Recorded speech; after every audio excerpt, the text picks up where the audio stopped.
ઘરફોડ ચોરી કરતી ગેંગના ઇસમોની રોકડ રકમ તથા ચાંદીના દાગીના તથા વાહન તથા ચોરીના સાધનો સહિત કુલ કિંમત ₹3,16,320ના મુદ્દામાલ સાથે પકડી પાડી લૂંટ, ઘરફોડ ચોરી તથા મંદિર ચોરી સહિતના 11 અનડિટેક્ટ ગુનાઓ ડિટેક્ટ અમરેલી પોલીસ અધિક્ષક સંજય ખરાતે અમરેલી જિલ્લામાં બનવા પામેલ મિલકત સંબંધી ગુનાઓના આરોપીઓને શોધી કાઢી તેમના વિરુદ્ધ કાયદેસર કાર્યવાહી કરવા અને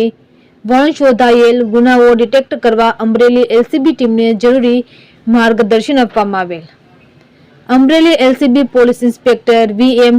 કોલાદરાની રાહબરી હેઠળ એલસીબી ટીમ મિલકત સંબંધી આરોપીની સઘન તપાસ દરમિયાન બાતમી હકીકત તેમજ ટેકનિકલ સોર્સ આધારે એલસીબી ટીમ દ્વારા ઘરફોડ ચોરીમાં સંડોવાયેલ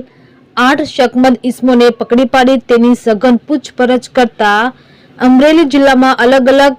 સાગરીતો સાથે લૂંટ, ઘરફોડ તથા મંદિર ચોરી સહિત કુલ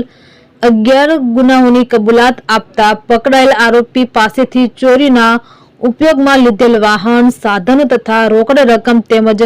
ચોરીના દાગીના સહિતનો મુદ્દામાલ કબજે કરી આરોપીઓ વિરુદ્ધ કાયદેસરની કાર્યવાહી કરવામાં આવેલ છે.